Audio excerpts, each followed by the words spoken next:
tough act to follow, right? Give it up for your host and for Amy Winehouse again. How's it going, guys? Happy Pride!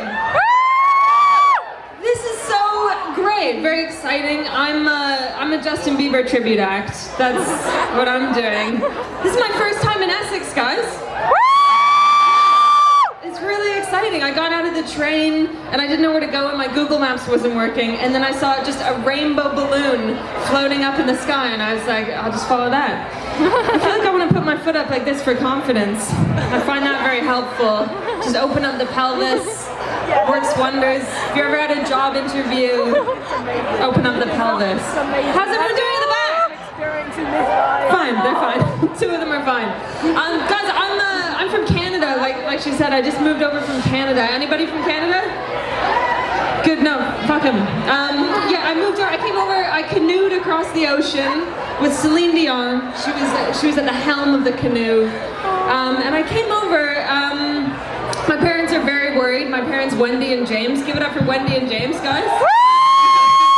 I'm looking directly at you. Please clap for my parents. Yeah, my parents are really worried about me being here. My mom's always worried all the time anyway. Like the sentence that my mom says more than any other sentence in the world is genuinely just, oh my God.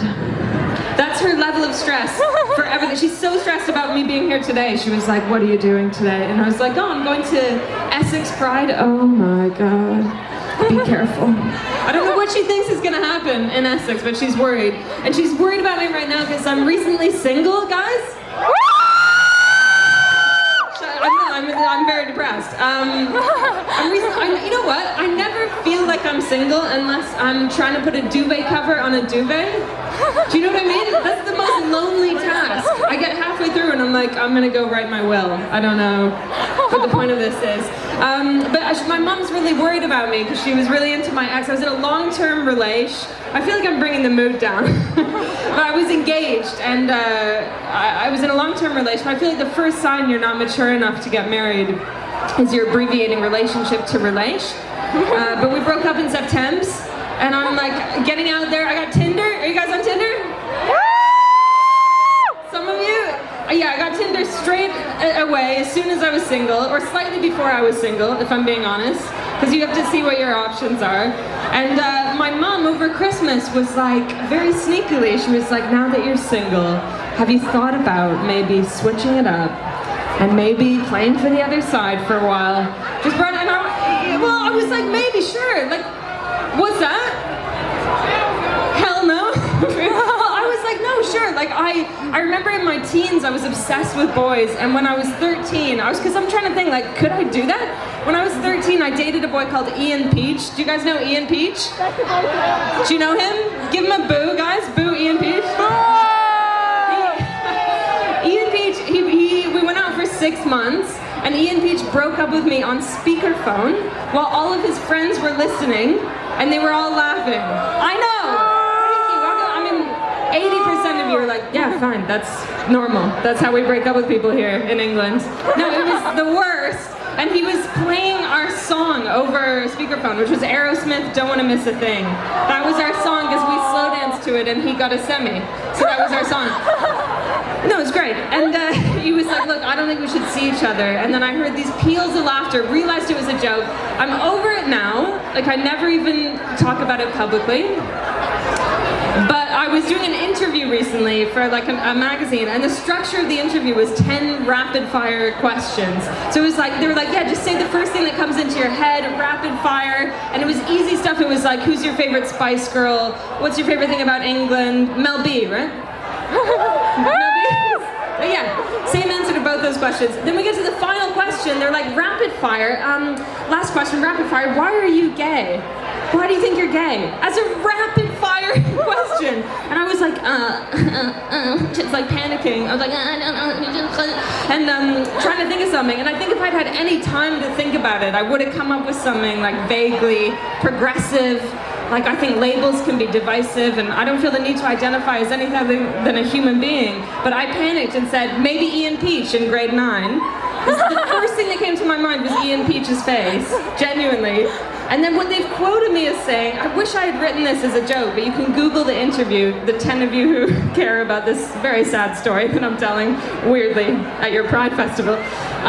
What they've quoted me as saying is, in answer to the question, why are you gay? They've put, maybe eating a peach in grade 9. It's the worst misquote of all time. It's the absolute worst. And my mom, Wendy, my mom has a Google alert set up. You know you can do that? So she has a Google alert set up, so anytime my name comes up on the internet, she gets an email. So she got that interview emailed to her, and then I got a phone call like, oh my God. She's like, is it true? She's like, I don't understand. We gave your brother the same peaches. She's really worried. Guys, yeah, so I'm dating again. I mean, that thing about asking people why they're gay and being like, why are people gay? What is it, nature or nurture? Like, people are obsessed with that question, and I feel like I solved global warming, you know? Like, who cares? Cure Ebola, you know what? I think some are born gay, some achieve gayness, and some have gayness thrust upon them. That's what I think. But I think, you know what? They say statistically 1 in 10 people are a little bit gay. Do you guys believe that? I think it's more. I think it's way more than that. What's that? Everyone's born gay. Sure, yeah, I'll go with that. It's pride. Yeah, everyone. But yeah, they say statistically 1 in 10, but I feel like if that's true, then usually things that are at all statistically rare are so valuable because they're rare. So shouldn't it be like that? Like diamonds are so valuable. Or did you know that 1 in 5,000 lobsters is born bright blue, like royal blue? And if you're a fisherman and you get that lobster, you're like, oh fuck, I got the blue lobster, and you're so pumped. I feel like the gay thing should be like that. Like if parents get a gay baby, it should be like finding a 4-leaf clover. It should be like, oh my God, you got one. Keep it. You should laminate it and keep it in your wallet. You know? I'm gonna go in a minute, and just hang out with you guys and drink with you, because this feels. I think I'd rather just be mingling with you. But I want to tell you what I'm looking for, because I want to meet somebody today. I was thinking, what am I looking for in a person, and also because I'm making dating profiles and.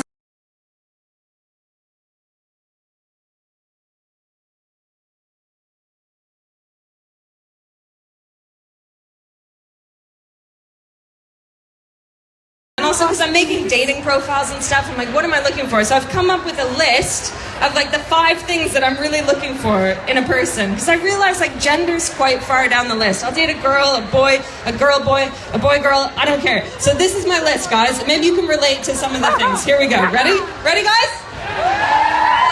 Thank you so much for paying attention. It's very nice. I realize it's a strange time. This is my list. Number 1, winking. That was with an I, not an A. Winking. When somebody really casually winks at you, like, I can't do it very well, but to me, that wink is either saying, like, we're gonna have sex, or, like, we just had sex. That's what that was. We had just had sex. Number 2, this is very specific. Somebody diving into the water with excellent form. With such excellent form. Imagine it. Imagine like a placid Canadian lake, and the sun's coming up, and maybe there's like a lone moose, and there's like a pier, and somebody runs to the end, and they dive off with such excellent form. There's barely even a splash when they go in the water. And maybe you're swimming in the lake, and they dive over you. Or maybe that's not enough. Okay, maybe you're swimming, they dive over you, and as they dive, they wink. Fit. So fit. Number 3, a girl driving a speedboat.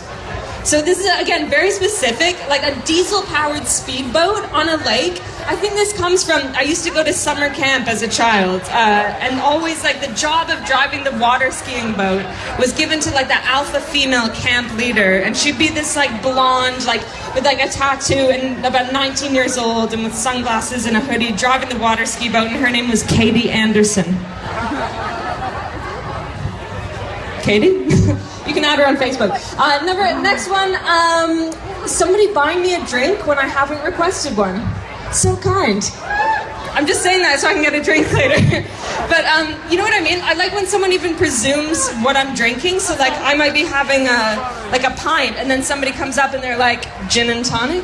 It's never happened, but it would be so cool. And have you seen the movie Titanic? You know the villain in the film, Cal? So there's a scene in the, that's you're Cal? You've changed so much. There's a scene in the film where Cal, they're having like a posh lunch and he orders on behalf of Rose. Do you remember that? He's like, we'll both have the lamb rare with very little mint sauce. Remember that? Was that an okay British accent, by the way? No, terrible. Harsh. She's like, no, that was awful. But do you remember that scene? And then as an afterthought, he's like, you like lamb, right? And everyone in the cinema was like, what a villain. And I was like, I'm kind of into it. And finally, being woken up in the morning when I'm sleeping in my bunk bed by a girl wearing a hoodie, and she's just got out of the shower and she smells like shampoo, and she's like, we gotta get up, you gotta go to the flag break, then go to the dining hall for breakfast, then we go to our respective activities. I'll drive the water ski boat. My name's Katie Anderson. That's a weird note to leave on, but you guys have been so nice. I'm just excited to have a drink with you and watch the rest of the acts. Are you gonna watch, should we all watch Lucy Spraggan together? Are you excited? I'm excited. Thank you so much for having me. Happy Pride, guys. See you later.